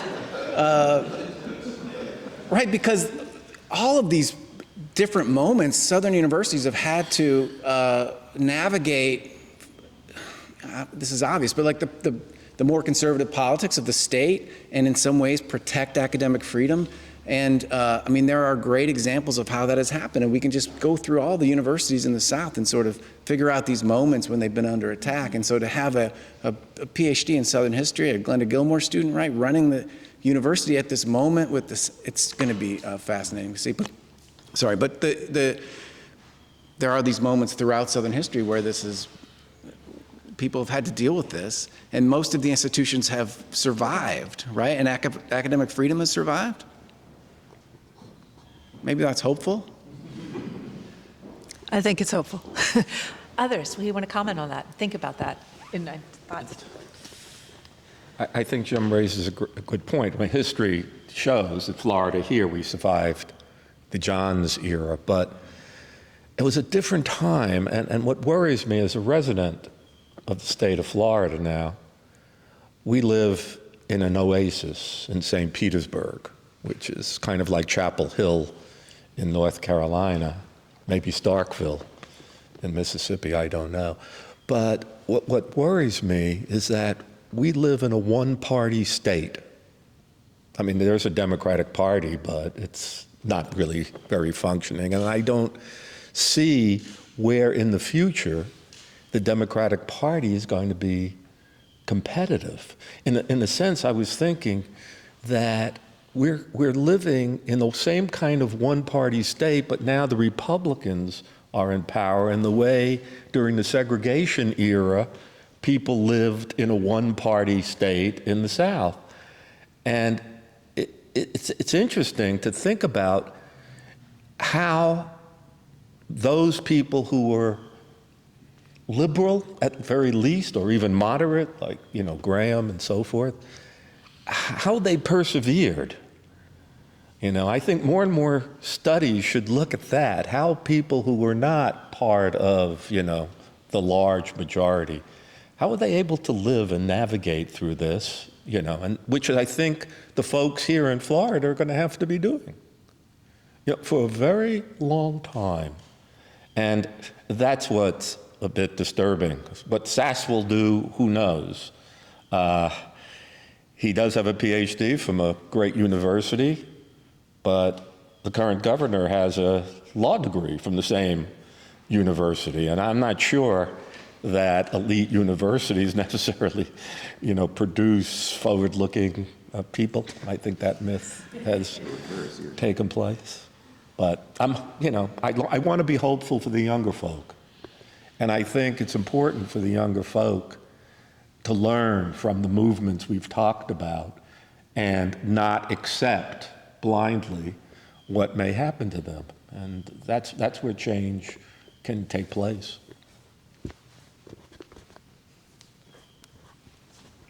Nancy. Yeah, I just wanted to say, thinking more about the field of Southern history and whether, that there's so few jobs now that are marketed that way, that seem to be appearing, and of course in the midst of all the political changes, that seems dire. But a colleague at Keene, Ann Bach, and I did a survey of authors in the first and second companion to American Women's History book that she and I co-edited. And we discovered that virtually none of the younger scholars, associate professors and assistants, had positions in women's history, although they were well-known women's historians, but they had, either period, they were the colonial historian or the 20th century or whatever. And I knew this data from larger studies that the OAH had done in general, but when we asked people to talk about this, the older generation, for the most part, saw this as a failure, as the field somehow disappearing. The younger generation, and I actually was more in their camp, so I was pleased when I saw the responses. They saw it as the broadening of the field. Mm-hmm. Right. That you no longer had to have, the one person in Southern and the one person in women's and gender. You could be a women's and gender historian and get hired to teach the New Deal or the Civil War. And that was definitely not the case for most of my career. I remember at Duke, there was a Civil War job, and Laura Edwards was one of the finalists. And she didn't get the job because my mostly male colleagues said, well, she and I overlap too much. I work on social movements, she works on legal history. I said, wait, you're telling me if we were hiring in Civil War and somebody did history of education, they couldn't come here because we already have somebody who does that? A male colleague, you'd never think of making that connection, but the fact that she was seen as a women's historian took her out of the running. I left Duke to go to Rutgers, and the next year they hired Laura Edwards as my replacement. So they were perfectly happy to hire her, not if there was another women's historian. So in one sense, I think maybe getting rid of women's historian as a category opens up possibilities for people doing the field. And of course the field is no longer women's history, it's women's gender, sexuality, there are all these directions.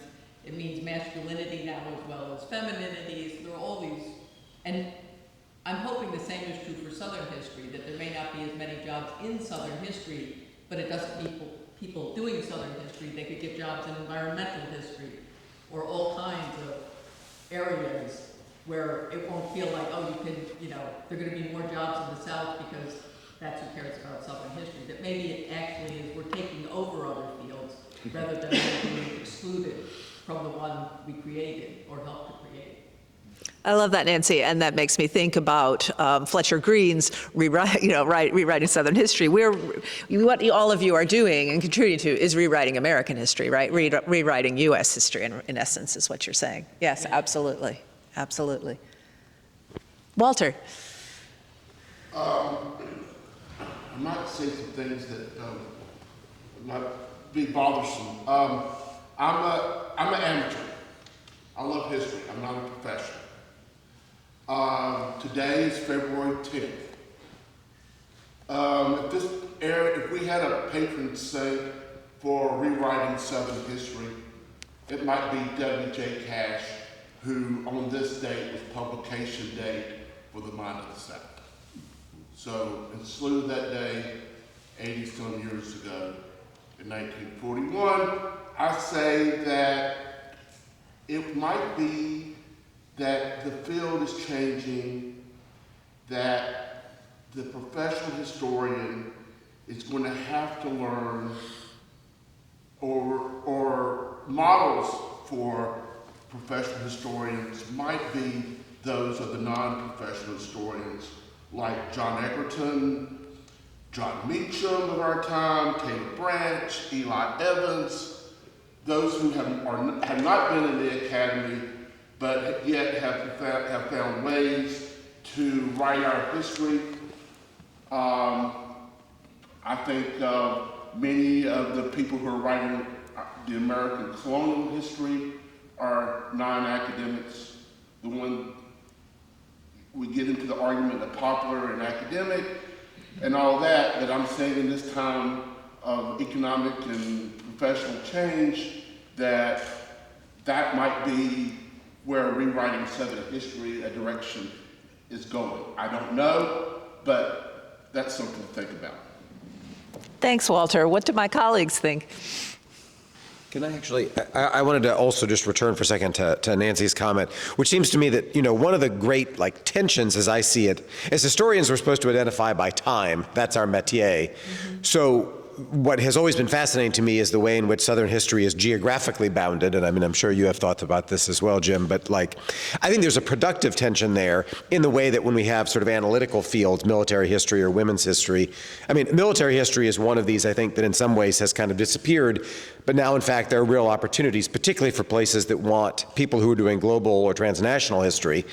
You sort of have to, and military historians can go in very interesting ways into intellectual and social history, and so they can kind of slip in now to departments, just as the colonial or the 20th century historian without being the military person, which is good. I think, the challenge, to go back to Sevan's point, is about, Bill's facility here of being in all these different sort of communities.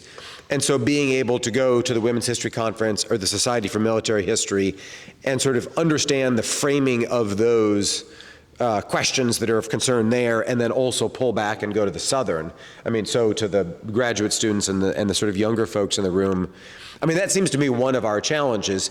It's not, I find it invigorating. It's yet another kind of, you think, oh, I've got to master a new kind of language or culture. It's that. It's also an opportunity to talk to people who maybe aren't necessarily sort of in perfect sync with you, in that those kind of tangential work, can be very intellectually productive. So I'm also encouraged by the data that you have, and I think it's true in other places, including Southern history, because I would argue that anybody writing the history of slavery is necessarily doing Southern history.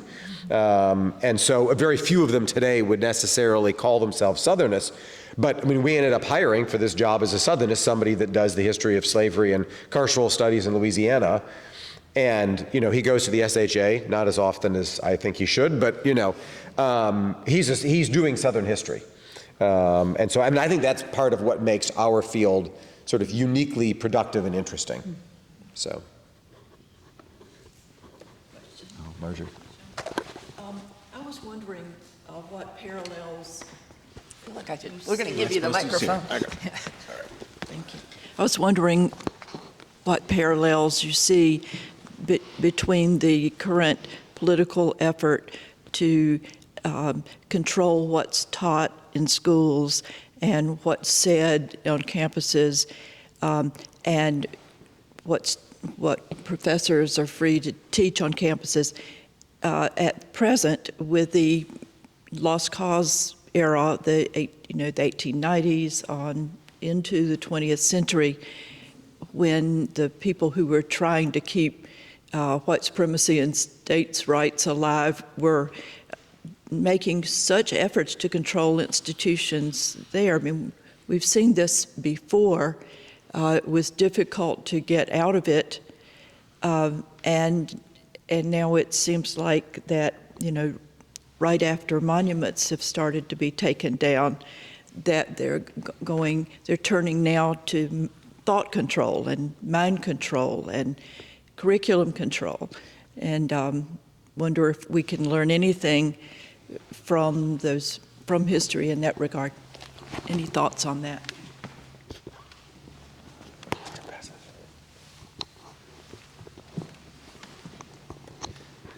That's a good question, but we have to remember, at least my thinking from like 1900 to maybe the 50s and 60s, there were attempts at universities to undermine academic freedom by administrators of those universities and maybe governors and whomever. But we also have to remember during that period, historians themselves were complicit in creating this narrative, of course, that glorified slavery and denounced Reconstruction. And, you know, they were affected by their times. I think they were honest. I don't think they were trying to do the work of politicians. I think the dangerous periods, and then history corrected itself. The dangerous periods are when, for political gains, the administrators and politicians try to restrict what is told. But we as historians have to reckon. Bill reminded me the other day that the Southern Historical Association is going to conduct a reckoning of how the SHA, you know, was involved in segregation and racism or whatever. And as far as the question about so-called amateur historians, I don't take that as a threat, really. Amateur historians have made contributions. My field, the civil rights movement, Taylor Branch, you know, journalist, has probably, you know, produced the best history of Martin Luther King and that movement. I think sometimes, as long as they're looking at sources, you know, and not just making more palatable what we have written as academics, and I think that's the best kind of history. So it's bring them on if they're doing good work. It helps. Can I just say real quick, I think, Marjorie, to your point, I mean, one of the things that's interesting about your question is that certainly in the 1880s and 90s and even into the 20th century, a lot of that kind of curriculum and kind of cultural work was being done outside of the state. That is, it was done through the UDC, holding essay contests and doing scholarships and stuff. And so, I mean, to Steve's point, it's more dangerous when, in fact, it's the state that's trying to kind of enable that agenda today. But it should also remind those of us who disagree with that agenda that there are a lot of resources outside the state that we should be availing ourselves of, right? That organizing as citizens and, you know, taking a page from the UDC playbook to kind of promote, to have civic organizations encouraging good evidence-based history. That it's not as though just because the state is captured that we're sort of helpless. There's actually resources out there, and I think that campaign is, weirdly one model to emulate, because they were super effective, and often it was totally outside of kind of established power. Yeah. But they had a lot of influence over the established power back then through textbook commissions. Yeah. I know in history of education who you've seen writing about that.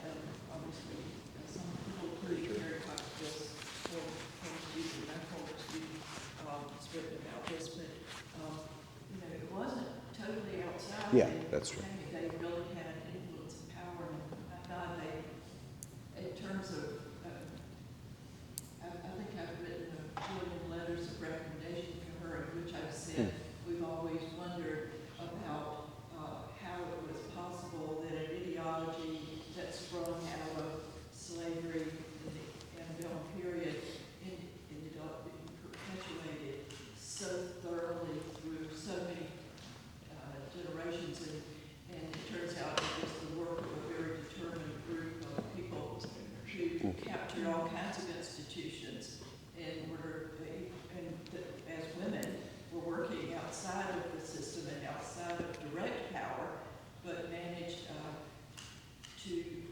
perpetuate these ideas by children's chapters at the UDC and putting the images in every classroom across the South and naming all of these elementary schools after Confederate heroes, and our university professors at Duke. It was a case where they were fired in the 1910s for departing from the conventional narrative.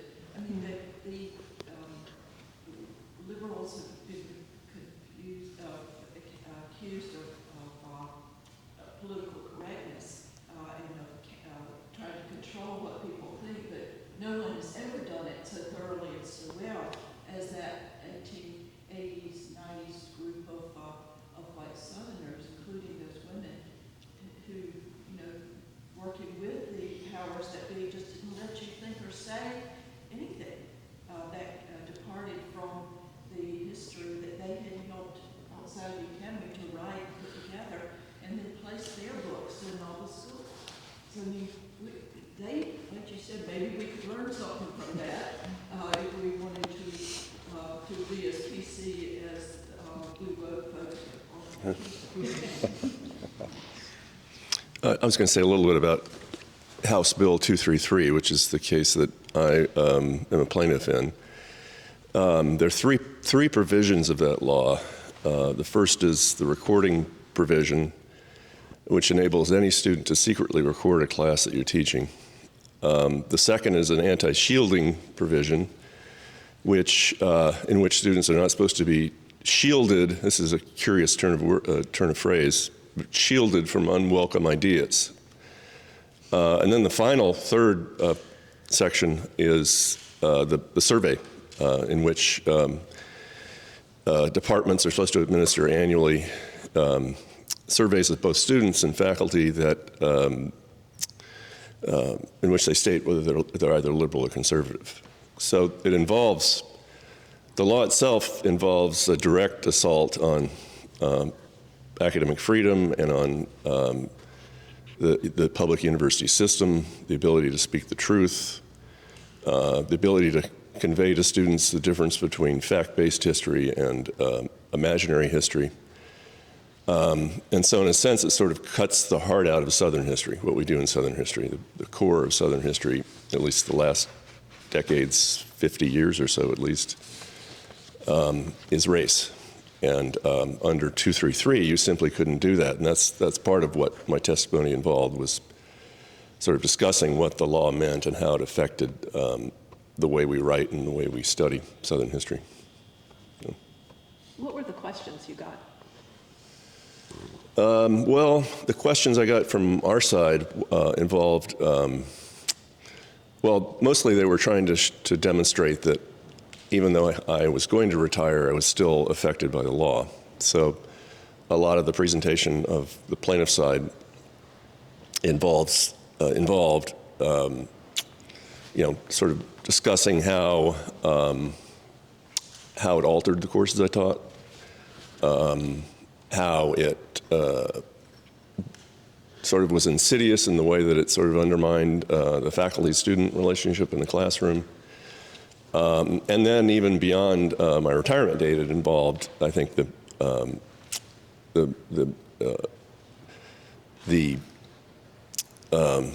trying to find the right word here, but it involved sort of a suppression of any future book that I wrote that might involve violation of the law, HB 233. Yeah. And can you tell people the story of how you became? How you became? Yeah. Well, I got on the case because of Josie, our youngest daughter, and Josie spent her high school years here in Gainesville after we moved from Greensboro, and she was sort of a nerd, and she one of the things she was very involved with was Brain Bowl. So one of her colleagues in the Brain Bowl team for Eastside High School, where she went, was later went to Cornell and then went to law school and then joined a firm dealing with voting rights. And so that when they were looking for, in the Elias Law Group, they were looking for a plaintiff, they approached me through Zach. Zach was the person that Josie knew. Yeah. Do you recommend this path for some of our more senior scholars, this plaintiff path? Well, I think what's in very short supply right now is courage, and I think that's particularly true of senior leadership, including yourself. It's been a real failure, I think, to represent the university and defend the university against this kind of interference. Take the case of both Frank Graham and Bill Friday, both of them, that was uppermost in their mind was how to protect this public university system from assault or attack by a very conservative state. So they both, in the case of Graham, in the case of Friday, they built this kind of partnership with the power structure of North Carolina, in which they were granted a great deal of leeway in terms of what was taught and how it was taught, and academic freedom generally. So, yeah. It's back to it's press those administrators, right? Yeah. It's what it is. It's to push them to have the courage to do the right thing on this. Have you found, at Wake Forest, have you found much?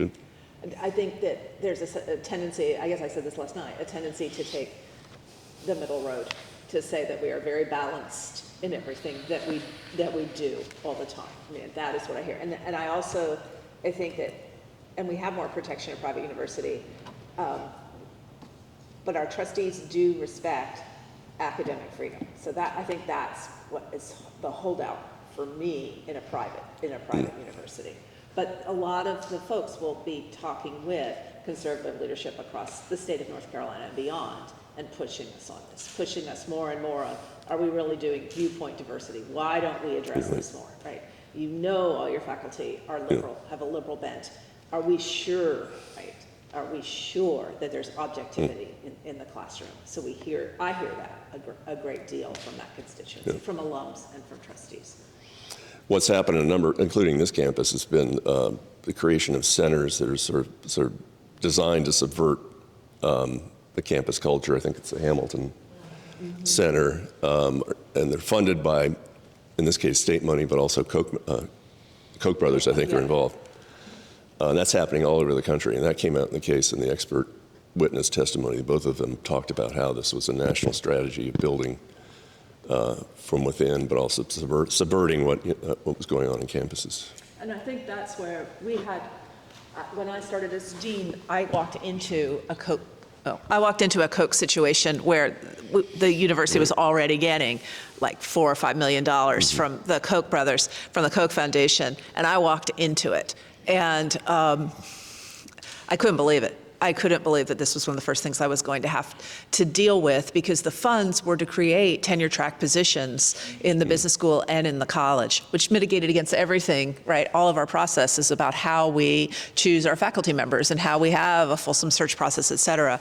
And two things happened to be able to bring it down, and I think and this is where I think we all have to share our strategies for how we undermine it. We did get the money. They did have a director, a business school faculty member was director of the institute, but the college and refused to hire a tenure track position without doing a normal search process. And the institute that was funded by the Koch Foundation refused to fund it without having control over the outcome. So we were at an impasse there. And then the Senate went after the decision that was made to take these funds, that it was done at a senior level. It was not, there was no faculty, right? No faculty review, no faculty. And so that also paused it. And so we created a new gifts commission that, or gifts review process that included Senate faculty representation on it, that we go through every time big gifts come in over, and then the director, the Koch Foundation was so angry at the director for not being able to get the tenure track positions through, that all this promise of millions of dollars that were to come stopped, and he went to another, he went to Notre Dame. So that was, it was we had to play it wasn't the long game, the middle game, but the right things happened there. And that gives me hope, right? That when faculty and administration can work together instead of kind of pitting each other. I mean, that's their game. That's the game at the top, to have administration and faculty pit themselves against each other. And I think there are ways to, if you have, to make this change, to make these changes happen. That's an example of courage that came up to big money, which is very hard to pull off at universities, we all know. And good for you. Well, and that's what tenure gives us, though. Tenure gives us that opportunity. I can do that because I can always go back to the history department, which is fine. It's okay, right? It's okay. It's okay. That'd be great. That'd be great. I'm looking and it's 10 after 11, and we were supposed to stop at 11 a.m. So, Bill, thank you for generating this. Thank our organizers, and thank our wonderful panelists and all of you for a wonderful session.